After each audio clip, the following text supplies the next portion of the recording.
যাদবপুর স্টেশনে ট্রেন ঢুকছে। এই ট্রেনেই আমরা উঠব, যাব হচ্ছে শিয়ালদা স্টেশন। শিয়ালদা থেকে আজকে আমরা যাব বড়মা, নৈহাটির বড়মার মন্দিরে। খুবই জাগ্রত এবং বিখ্যাত এই মন্দির, আমরা প্রায় সকলেই জানি।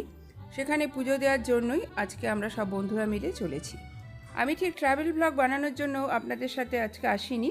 আমি বড়মার মন্দিরের কিছু ইতিহাসও আপনাদের সঙ্গে সেই সঙ্গে আলোচনা করব। সেই সঙ্গে আমরা কোথায় কোথায় গেলাম সেটাও আপনাদের সাথে আমি শেয়ার করব। এখানে চলে এসেছি শিয়ালদা স্টেশনে। সুতোপার কর্নার চ্যানেলের পক্ষ থেকে সকলকে নমস্কার জানিয়ে শুরু করছি আজকের আমার এই ভিডিও। শিয়ালদার থেকে শান্তিপুর লোকাল ধরে 1 ঘন্টার মধ্যেই আমরা পৌঁছে গেলাম নৈহাটি। নৈহাটি স্টেশন থেকে যেমন টোটোও ভাড়া পাওয়া যায়, আবার অনেকে হেঁটেও যাচ্ছে। আমরা রিক্সা নিলাম, পার হেড 10 টাকা করে রিক্সা ভাড়া। পৌঁছে গেলাম বড় মায়ের মন্দিরের কাছাকাছি। এখানে আমরা এবার একটা দোকানে জুতো টুতো রেখে ডালা নিয়ে নিলাম।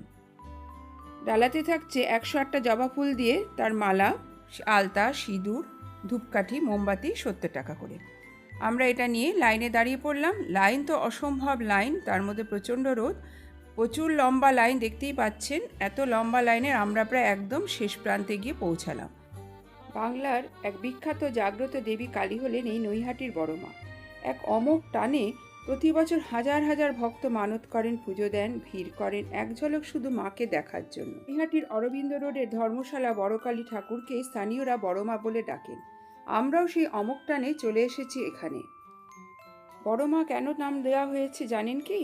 অনেকেই শনি ঠাকুরকে বড় ঠাকুর বলে ডাকেন, গ্রহরাজ ও গ্রহের অধিপতি বলে তাকে বড় ঠাকুর বলে অনেকেই ডাকেন। তেমনি নৈহাটির বড়মার নামকরণও হয়েছে এক বিশেষ কারণে। এই কালী মূর্তির আকার ও উচ্চতায় প্রায় 21 ফুটের কাছাকাছি, যে মূর্তি দেখা যায় কালী পুজোর দিনে। নৈহাটিতে বড়মায়ের একটি স্থায়ী মন্দির রয়েছে, যেখানে নিয়মিত পূজা হলেও পূর্বে যে জায়গায় রক্ষাকালী পূজা করা হতো কালী পুজোয়, সেখানেই প্রতি বছর মৃন্ময়ী রূপে প্রতিষ্ঠা করা হয় মাকে। সেখানেই পূজা করা হয়। কোজাগরী লক্ষ্মী পুজো, খুঁটি পুজো করা হয়। তারপর স্থানীয়দের মতে এই পুজো সর্বজনীন হলেও কারো কাছ থেকে কখনো চাঁদা বা দক্ষিণা নেওয়া হয় না। দেবীর গায়ে গয়না থেকে ভোগ, পূজার সামগ্রী, পূজার সমস্ত খরচ করে থাকেন সাধারণ ভক্তরা। প্রায় 1 ঘন্টা হয়ে গেছে আমরা লাইনে দাঁড়িয়ে রয়েছি। এবার একটু একটু করে এগোচ্ছি। এবার একটু ইতিহাসের দিকে ফিরে তাকানো যাক। আজ থেকে প্রায় 100 বছর আগে ভবেশ চক্রবর্তী ও তার 4 বন্ধু মিলে নবদ্বীপে ভাঙারাজ দেখতে গিয়েছিলেন। সেখানে গিয়ে রাধাকৃষ্ণের বড় বড় মূর্তি দেখে তাদের চোখ উঠে যায় কপালে। বিস্মিত হয়ে বড় বড় মূর্তি দেখে নৈহাটিতে একটি রক্ষাকালী মূর্তিকে বিশালাকার মূর্তি গড়ার পরিকল্পনা করেছিলেন তারা। কথিত আছে এই পুজো ভবেশ চক্রবর্তী স্থাপন করেছিলেন, তাই এই নৈহাটির এই দেবীকে ভবেশকালীও বলা হয়।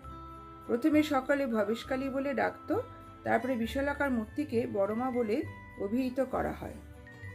অনেকক্ষণ অপেক্ষার পরে আমরা মন্দিরের ভেতর প্রবেশ করার অধিকার পেয়েছি। এই স্থায়ী মন্দিরেই নিয়মিত পূজা করা হয় মাকে।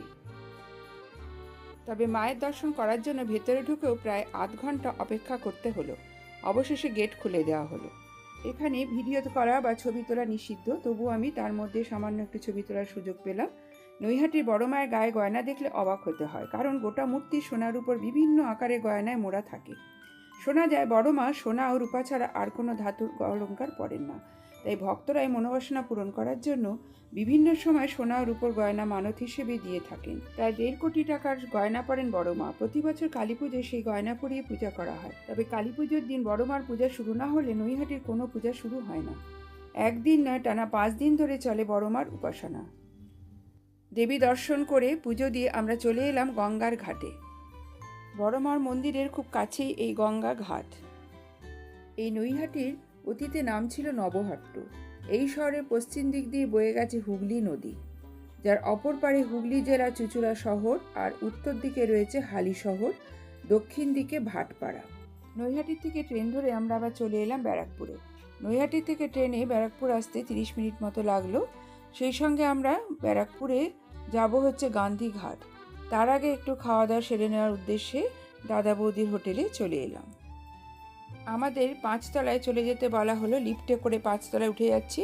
সেখান থেকে নিচের রাস্তাটা দেখুন কেমন লাগছে, গাড়িগুলোকে কত ছোট ছোট লাগছে, খুব ভালো লাগছিল দেখতে একদম ওপর থেকে শহরটাকে। দাদা বৌদির হোটেল যে বিরিয়ানির জন্য বিখ্যাত এটা সবাই জানে। 2022 সালে আমি একবার এসেছিলাম এখানে, তখন খুব সাদামাটা একটা ছোটোখাটো রেস্টুরেন্ট ছিল। এখন যেখানে এটা 6 তলা বিল্ডিং এটা তৈরি হয়েছে, যার 5 তলার ওপরে আমরা এখানে উঠে এসেছি। দাদা বৌদির হোটেল কিন্তু শুধুমাত্র বিরিয়ানির জন্যই বিখ্যাত না, বিরিয়ানি তো অবশ্যই আছে, মাটন বিরিয়ানি, চিকেন বিরিয়ানি। এছাড়াও যারা বিরিয়ানি না খেতে চান তাদের জন্য রয়েছে চিকেন টিক্কা মশলা, তন্দুরি মশলা, রোস্ট চিকেন। এছাড়াও রয়েছে নানা রকম আরও খাবার, নান, কুলচার মতো ভারতীয় রুটি, হালকা নুডলস, সেজওয়ান ফ্রাইড রাইস সবই এখানে বিক্রি হয়। আমরা একটা ভেজ থালিও নিয়ে নিয়েছিলাম, কাঁসার থালায় ভেজ থালি পরিবেশন করা হয়েছিল। ভেজ থালিতে নানা রকমের সুস্বাদু খাবার ছিল। অত্যাধুনিক পদ্ধতিতে সাজানো এই দাদা বৌদির হোটেল, যারা গেছেন তারা তো দেখতেই পেয়েছেন, আর যারা যাননি দেখুন তাদের একটু ঘুরিয়ে ঘুরিয়ে দেখাচ্ছি। আমাদের একটা কাছে ঘেরা জায়গায় বসতে দেওয়া হলো, এখানে 10 জন আমরা খুব সহজেই বসে গেলাম। তবে দাদা বৌদির হোটেলে যাওয়ার আগে অবশ্যই খালি পেটে যাওয়ার কথাই পরামর্শ দেব। তার কারণ হচ্ছে এতটাই পরিমাণে বিরিয়ানি দেয় যেটা খেয়ে শেষ করতে পারা যায় না। আমরা এখানে ঢোকার আগে যেহেতু একটু ঝালমুড়ি খেয়ে ঢুকেছিলাম, সেই জন্য অনেকেই পুরোপুরি খেতে পাচ্ছিলাম না, তাও কষ্টে শিষ্টে এত সুন্দর টেস্ট বলেই খেয়ে নিলাম। বিরিয়ানির সাথে এটা দেখতে পাচ্ছেন, এটাই হলো ভেজ থালি। এখান থেকে বেরিয়ে আমরা সামনে একটা টোটো পেয়ে গেলাম, দুটো টোটো ভাড়া করে আমরা চলে যাচ্ছি এবার গান্ধী ঘাটে। চলুন আপনাদেরও সেখানে নিয়ে যাচ্ছি, দেখা যাক কেমন লাগে সেই জায়গাটা।